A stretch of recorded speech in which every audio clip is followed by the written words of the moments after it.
지난주에 함께 나누었죠. 누가복음 4장에서부터 시작된 예수님의 사역.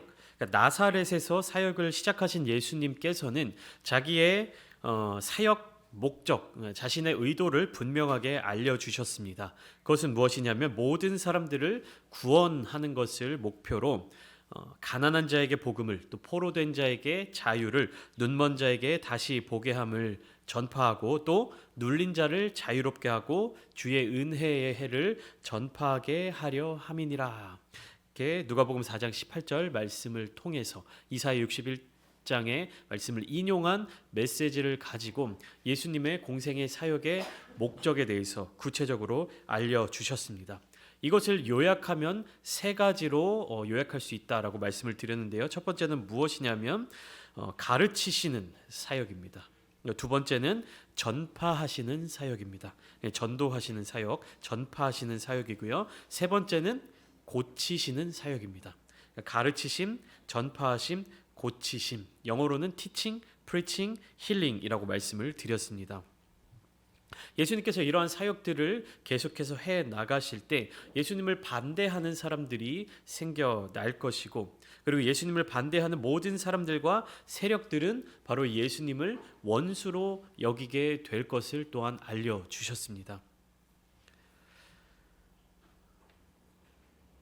오늘 본문을 살펴보면요, 이 장소가 어디인 줄 아세요? 오늘 본문 이 31절부터 37절까지 나타나 있는 이 첫 번째 사건이 일어나는 장소. 일단은 동네는 어디죠? 갈릴리의 가버나움 동네였습니다. 그리고 이 일이 일어난 장소는 회당이죠. 예, 맞습니다. 회당입니다. 회당에 참석한 수많은 사람들 중에서 그 안에 귀신, 그러니까 그 사람을 붙잡고 있었던 귀신을 발동하게 한 것은, 그러니까 귀신이 드러나게 만든 것은 무엇이었냐 하면 예수님의 가르치심이었어요. 예수님의 이 권세 있는 가르치심으로 말미암아 사람 속에 그 사람을 조종하고 있고 또한 숨어 있었던 귀신이 드러나게 된 것이었습니다. 그렇기 때문에 우리는 예수님의 어떠한 사역들 중에 한 부분만을 집중하거나 한 부분만을 강조해서는 안 되는 거예요. 예수님께서는 사역의 목적을 구체적으로 말씀드렸죠. 그리고 그것을 제가 세 가지로 요약했을 때 가르치시는 사역, 전파하시는 사역, 고치시는 사역으로 나눌 수 있다고 말씀드렸어요. 그런데 예를 들면 가르치는 것과 전파하는 것, 그러니까 가르치는 것과 하나님의 나라의 복음을 전하는 것을 뒤로 한 채 귀신을 쫓아내는 축사 사역을 하거나 아니면 병을 고치는 그런 치유와 신유의 사역에만 집중하게 된다면 그것은 예수님을 닮아가는 것이 아니라는 사실이죠. 하나님의 역사에 또 하나님의 뜻에 합당한 사역이 아니라는 말씀입니다. 가끔가다 그러신 분들이 있으시죠. 가르치시는 사역과 전하는 사역을 등한시한 채 나타나는 기적과 이적, 어떻습니까? 축사사역, 귀신이 떠나가는 모습, 그리고 병든 자가 치유되는 모습, 눈으로 나타나 보이는 굉장히 화려한 모습들에 집중하게 되어서 거기에만 주목하게 되고 그것을 위주로 사역을 해가는 그러한 분들도 계시는 것을 우리가 알 수 있습니다. 그러나 중요한 것은 무엇입니까? 어떠한 특정한 사건이나 어떠한 특정한 모습을 통해서 하나님의 역사를 우리가 알 수 있게 되는 것이 아니라 예수님께서 그러하셨듯이 가르치시고 전하시고 그다음에 병든 자들과 귀신 들린 자들을 고쳐주시는 이런 모든 사역들이 하나님 나라의 역사 그리고 하나님의 계획과 뜻 가운데 조화를 이루어야 한다는 것입니다. 한쪽으로 치우친 사역은 불완전한 사역이 될 수밖에 없습니다. 이 귀신 들린 사람, 그 사람 속에 있었던 더러운 영은요, 그러니까 귀신은 하나님의 말씀이 자기뿐만 아니라 우리까지, 다시 말해 이 귀신이 속해 있는 왕국, 마귀 사탄의 왕국 전체를 파멸시킬 수 있다는 사실을 알고 있었습니다. 그렇기 때문에 이 귀신들의 역할, 귀신들이 최선을 다해서 방해하려고 하는 것은 무엇이냐면 바로 이 예수의 능력, 예수의 이름이 가진 능력이 힘을 얻지 못하도록 방해하는 데 있는 거예요.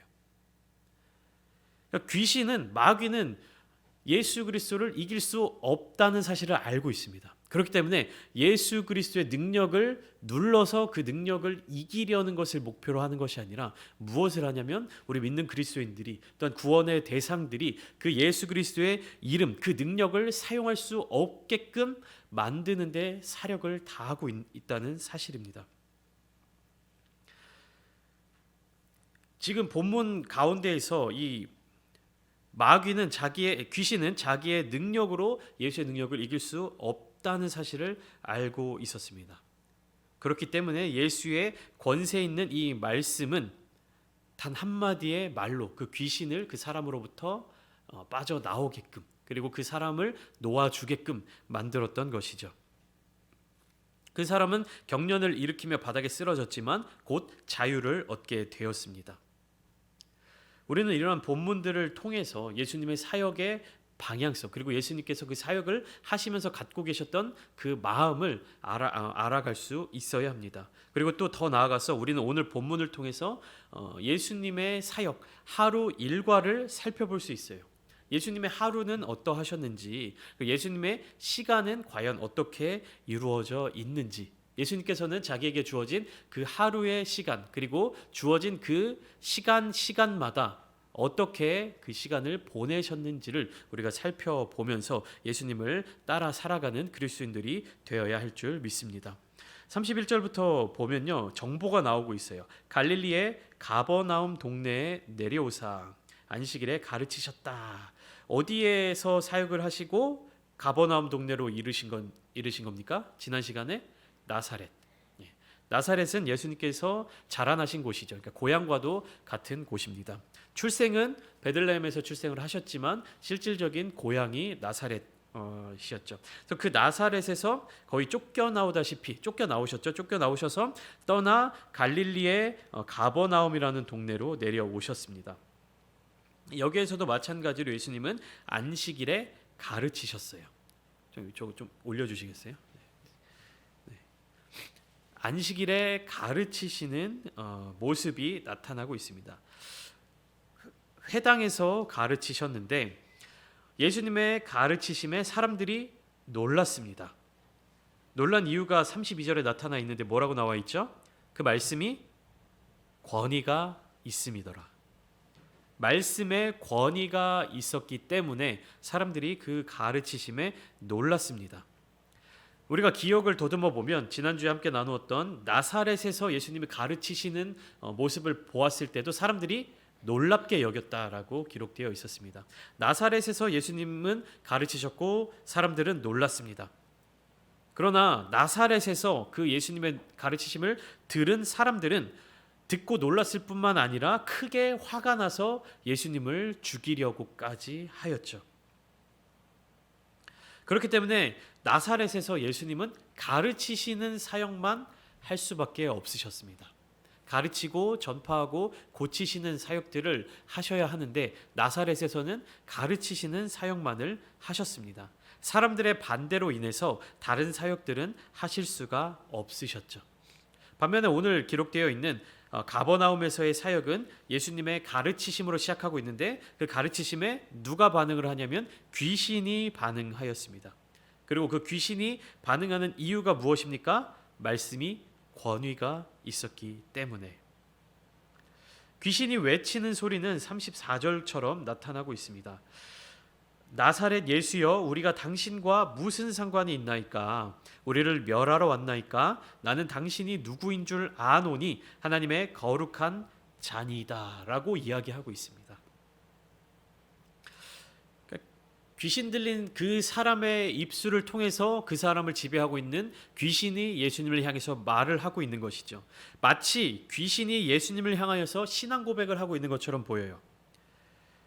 나는 당신이 누구인 줄 아노니 하나님의 거룩한 자니이다. 이게 무슨 말이냐면 하나님께서 보내신 하나님의 사람입니다 라는 뜻입니다.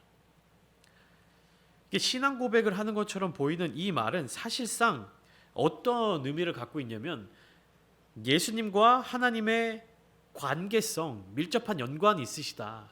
예수님이 하나님의 아들이시다라고 하는 그 사실, 그 연관성을 인정하는 부분일 뿐 귀신 자체가 예수님을 따르고자 하는 의지는 없다는 사실을 우리가 알아야 됩니다.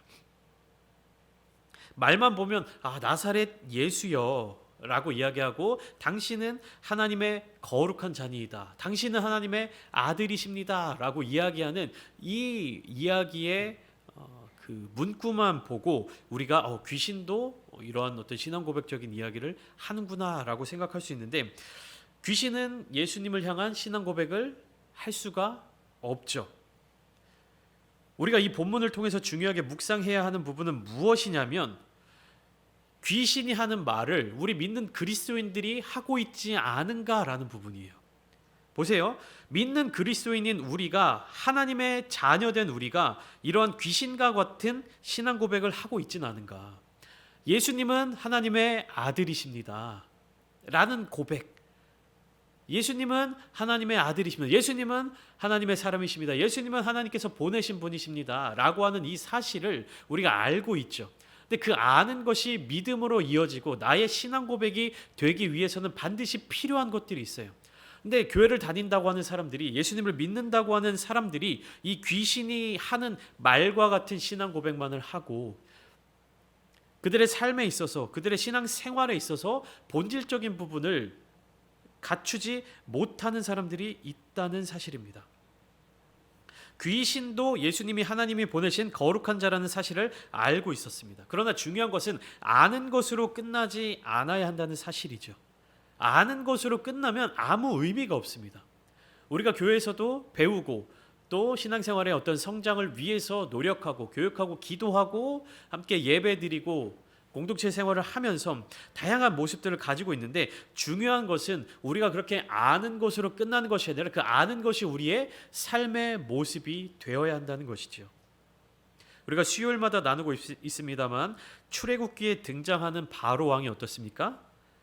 바로 왕은 하나님의 능력을 누구보다도 크게 경험한 사람입니다.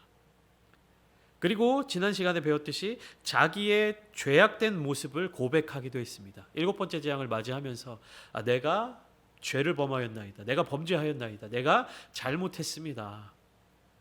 하나님의 능력이 위대하시다라는 고백과 더불어서 내가 잘못했다라는 이야기도 했지만, 바로 왕은 결국 어떻습니까? 그의 삶의 모습에 있어서 하나님을 정말 삶의 주인으로 모시고 하나님을 왕으로 모시고 하나님의 말씀에 순종하는 모습을 보이지 않았습니다.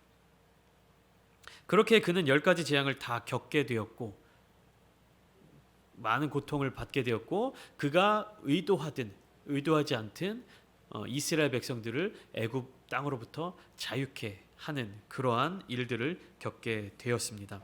아는 사람이지만, 알았던 사람이지만, 하나님의 능력을 알았던 사람이었고 자기 자신이 잘못된 것을 알고 있었던 사람이었지만, 바로는 하나님의 말씀에 순종하지 않았습니다.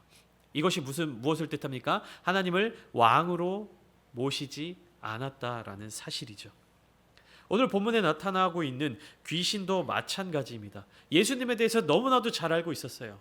예수님의 능력에 대해서도 굉장히 잘 알고 있었습니다. 예수님과 하나님과의 관계에 대해서도 알고 있었죠. 그러나 귀신은 어떻습니까? 하나님의 말씀에 순종하지 못하고 애초부터 하나님을 거역하고 하나님께 반역한 자들의 졸개가 아닙니까? 그렇기 때문에 우리가 이 귀신의 고백을 보면서, 귀신의 이 말을 통해서 우리 자신을 돌아봐야 되는 거예요. 나의 모습이, 신앙생활을 하는 우리의 모습이 과연 이 귀신의 고백과 같지는 않은가? 예수님이 하나님의 아들이시라는 사실을 모르시는 분 여기 계십니까? 그러나 아는 것과 별개로 예수님께서 진정 하나님의 아들이심을 마음으로 믿고 예수를 구주로 영접하시고 예수를 우리의 주인으로 모시고 살아가는 삶을 살고 계십니까? 하나님을 왕으로 섬기고 계십니까? 하나님의 뜻대로 살아가고 계십니까? 예수님의 가르치심, 예수님의 이 사역의 메시지, 그것을 나의 삶의 중심으로 두고 살아가고 계시냐는 말씀입니다. 36절과 37절을 보면 예수님의 권위와 능력으로 나타나는 모습이 기록되어 있는데요. 귀신 들린 사람에게서 귀신을 나오게 만든 것은 무엇이었냐면 권위와 능력으로 더러운 귀신을 명하였을 때 귀신이 나갔습니다.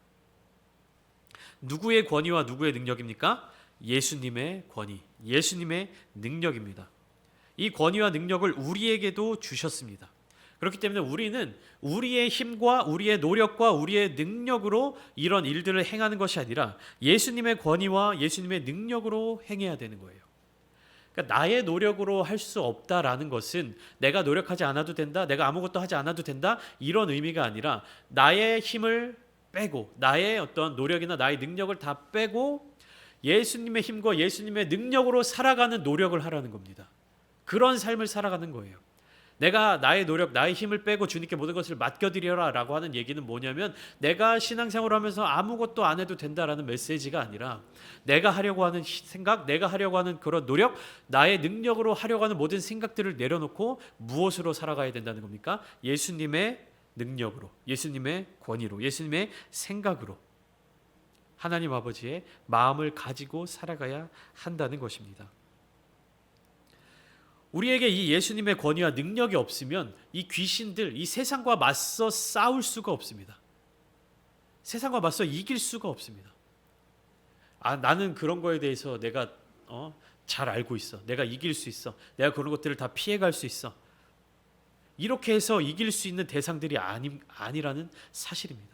우리가 맞서 싸워야 되는 것, 우리가 천국 가는 그날까지 깨어 경계해야 되는 것들은 우리의 힘과 우리의 능력으로는 절대로 이길 수 없는 존재들이에요. 그렇기 때문에 하나님께서 예수님의 능력을 우리에게 주셨고 예수 이름의 권세를 우리에게 주셨던 것입니다. 근데 왜 우리는 예수의 이름의 권세를 사용하지 않고 예수의 이름의 능력을 사용하지 않고 나의 능력과 나의 생각과 나의 노력으로 살아가려고 하고 있는 것입니까? 예수의 이름의 능력으로 살아가기 위해서 우리가 해야 하는 것은 무엇입니까? 주님을 의지하는 것밖에 없어요. 기도하는 것. 그리고 그 기도함을 통해서 그냥 기도하는 것으로 끝나는 것이 아니라 그 기도함을 통해서 예수님의 능력이 나를 사로잡으실 수 있도록, 즉 예수님이 우리에게 선물로 주신 성령이 우리를 인도하시도록, 성령 충만함으로 말미암아, 우리 안에 성령이 가득함으로 말미암아 우리에게 알려주시고 우리를 인도해 주시고 우리를 도우실 수 있도록 나의 모든 힘들을 빼고 나의 모든 능력을 빼고 예수님의 능력으로 우리를 채워 넣어야 한다는 것입니다. 누가복음을 비롯한 모든 복음서들에 기록되어 있는 예수님의 이 공생의 사역들이 바로 이 부분을 알려주고 있는 거예요. 예수님이 어떻게 살아가셨는지, 예수님이 어떤 능력으로 사역을 행하셨는지, 예수님께서 사람들을 대하실 때 무엇을 통하여서 그들에게 다가가셨는지, 이 모습들을 우리에게 보여주고 계신 겁니다. 그럼 예수님께서 보여주시는 이 모습들, 이 능력들을 우리는 어떻게 해야 되는 거예요? 닮아가고 따라가야 되고 그것을 사용해야 된다는 사실이죠. 회당에서 귀신을 쫓아주신 예수님께서는요 38절부터 시몬의 장모와 온갖 병자들을 고쳐주셨습니다. 예수님께서 회당에서 나가셔서 시몬의 집에 들어가시니 시몬의 장모가 중한 10병을 앓고 있었습니다. 그래서 사람들이 이 장모를 위해서 예수님께 구한 것이죠. 이 시몬은 누구입니까? 베드로입니다. 성경에 수많은 시몬들이, 여러 시몬들이 나오는데 여기에서 나타나는 시몬은 후에 베드로라는 이름을 주신 예수님의 제자 중 한 사람, 바로 그 시몬이었습니다. 예수님이 사람들의 병을 고쳐주시는 모습들이 쭉 등장하고 있는데 두 가지의 특징들이 있어요. 38절부터 41절까지를 보면 예수님이 사람들의 병을 고쳐주시거나 귀신들을 쫓아내주시는 것의 특징이 두 가지가 나타나고 있습니다. 첫 번째는 무엇입니까? 39절에 10병을 꾸짖으셨다. 41절에도 예수께서 꾸짖으사 귀신들을 꾸짖으셨다. 귀신들을 꾸짖으시며 병을 꾸짖으셨다라는 것이 첫 번째 특징이고요. 두 번째 특징은 무엇이냐면 일일이 병자들에게 손을 얹으사 고쳐주셨습니다. 귀신에 매여 있는 사람들, 질병에 매여 있는 사람들을 불쌍히 여겨주시는 예수님의 마음, 그 모습이 나타나고 있는 거예요. 그들을 접촉하는 것을 통해 고쳐주심으로, 그들을 만져주심으로 치유해 주셨죠. 그것을 통해서 이 개개인을 향한 하나님의 사랑의 마음을 보여주신 거예요. 예수님의 그 능력, 기적과 이적을 베푸시는 그 능력을 보고 얼마나 많은 사람들이 몰려왔겠습니까? 성경 말씀을 통해서 우리가 알 수 있는 것은 예수님은 밤이 새도록 계속해서 병자들과 귀신 들린 자들을 치료해 주시고 치유해 주셨어요. 근데 예수님께서 능력이 있으신 분이잖아요. 그럼 거기 모인 모든 사람들을 향하여서 그냥 고쳐져라 라고 말씀만 하시면 어떻게 됩니까? 거기 있는 모든 사람들이 다 병이 떠나가고 귀신이 떠나가게 되지 않았겠습니까? 근데 예수님이 어떻게 사람들을 고쳐주십니까? 한 사람 한 사람 일일이 만져주시고 손을 얹어주시고 귀신을 꾸짖으시며 또 병을 꾸짖으심으로 말미암아 사람들을 고쳐주셨다라는 거예요. 이것은 무엇입니까? 기능적인 역할만 하고 있다는 것이 아닙니다. 그러니까 사람들은 예수님을 향하여서 내가 지금 고통받고 있고 내가 지금 고난받고 있는 이런 병과 귀신 들린 이러한 것들을 치유받기 위해서 예수님께 나아왔지만 예수님은 그들의 병과 귀신을 쫓아내시는 것과 더불어서 무엇을 주셨냐면 그들을 사랑하셨던 겁니다. 기능적인 역할만을 바라고 온 사람들에게 예수님은 하나님의 사랑의 마음을 보여주신 거예요. 밤이 새도록 새벽 동틀 때까지 계속해서 한 사람 한 사람을 만져주시면서 그들을 치유해 주셨다는 것입니다. 예수님은 더 나아가서 귀신과 귀신 들린 사람을 구분하셨습니다. 그리고 병에 걸린 사람과 그 질병을 구분하셨어요. 이 무슨 뜻인지 아십니까? 귀신 들린 사람이 예수님 앞에 나오잖아요. 그러면 예수님은 그 사람과 그 사람을 지배하고 있는 귀신을 분리해서 바라보셨다는 거예요. 병에 걸린 사람들이 오더라도 그 사람과 그 사람을 괴롭히는 병을 구분해서 바라보셨다는 거예요. 그래서 그 사람을 지배하고 있는, 다스리고 있는 그 귀신을 꾸짖으사 명령하셔서 내쫓아 주시고 그 사람을 괴롭히고 있는 질병을 만져주심으로 치료해 주신 겁니다. 이것은 결국에 나중에 무엇으로 연결이 되냐면 죄인과 죄를 구별하시는 예수님의 성품을 나타내는 특징이기도 합니다. 우리는 날 때부터 죄인이죠. 우리 안에는 죄가 있습니다. 내가 죄를 짓지 않더라도 우리는 죄인일 수밖에 없는 존재들입니다. 그러나 예수님은 우리를 바라보실 때 죄인으로 바라보시지 않으신다는 사실이에요. 나라는 한 사람을 하나님의 창조물로 사랑의 눈길로 바라보시고 내 안에 있는 죄, 원죄와 또 자범죄, 나를 붙들고 있는 그 죄를 구분해서 바라보신다는 거예요. 그래서 세리와 죄인들과 함께 하신 예수님의 모습, 누가복음에 특히 잘 나타나고 있는 그런 예수님의 성품, 귀신과 귀신 들린 자를 구분하시고 병에 걸린 자와 그 병을 구분하신 예수님께서는 죄인과 죄를 구분하여 보시면서 그 죄로 말미암아 구속당하고 죄로 말미암아 고통당하는 사람들에게 자유함을 주신 거예요. 예수님이 사역의 목적이 나타나고 있잖아요. 포로된 자에게 자유를, 눌린 자에게 자유를, 그 자유를 주시기 위해서 예수님이 오셨다라는 사실입니다. 여기에서도 마찬가지로 41절에 보면 귀신들이 사람들에게 쫓겨나가면서 뭐라고 이야기합니까? 당신은 하나님의 아들이니이다 라고 이야기를 하고 있어요. 귀신들이 예수님을 보면서 당신은 하나님의 아들이니이다 라고 이야기를 하고 있습니다. 사도행전 16장에 보면 바울과 그의 일행들이 빌립보를 지나갈 때, 빌립보에 있을 때 점치는 귀신 들린 여종 하나가 나옵니다.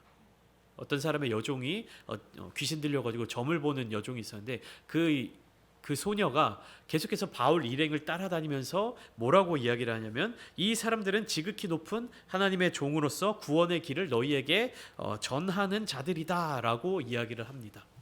계속해서 몇 날 며칠을 이 소녀가 따라다니면서 이 사람들은 하나님의 종이다, 이 사람들은 너희에게 구원의 복음을 전하는 자들이다 라고 막 소리치니까 바울이 그것을 계속 듣다 보니까 너무 괴로워서 예수의 이름으로 내가 내게 명하노니 그에게서 나오라 라고 귀신에게 명령하니까 그 소녀에게서 귀신이 빠져나오게 됐습니다. 그래서 어떻게 됐습니까?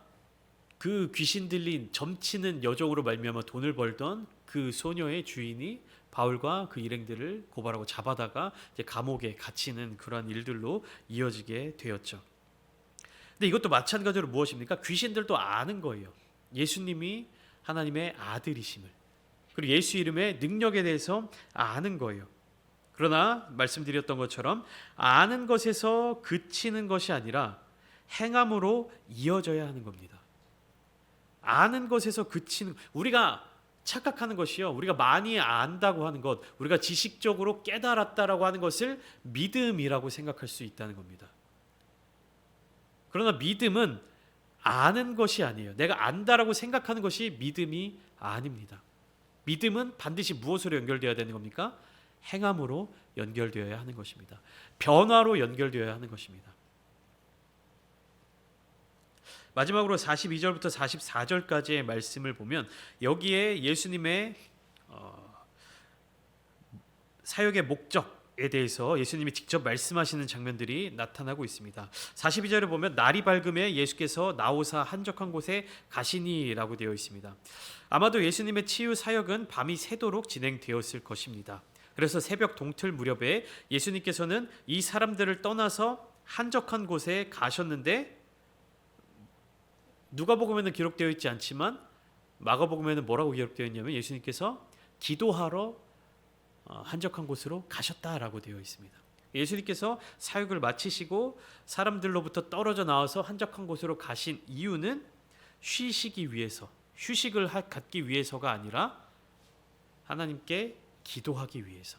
예수님에게서는 이것이 휴식이었고 또 휴식보다 더 중요한 일이었습니다. 그런데 사람들이 어떻게 합니까? 예수님을 쫓아와요. 계속 찾아오는 겁니다.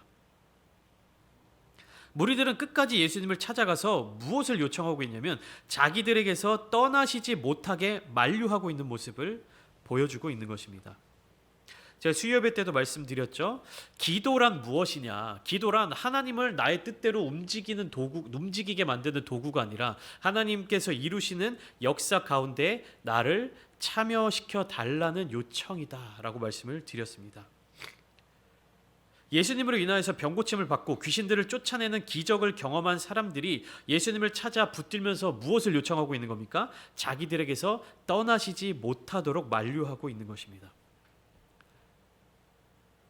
진정한 제자는요, 진정한 예수님을 쫓는 자들은 예수님이 자기들을 떠나지 못하도록 붙잡는 것이 아니라 예수님께서 어디를 가시든지 간에 예수님을 쫓아가는 사람들입니다.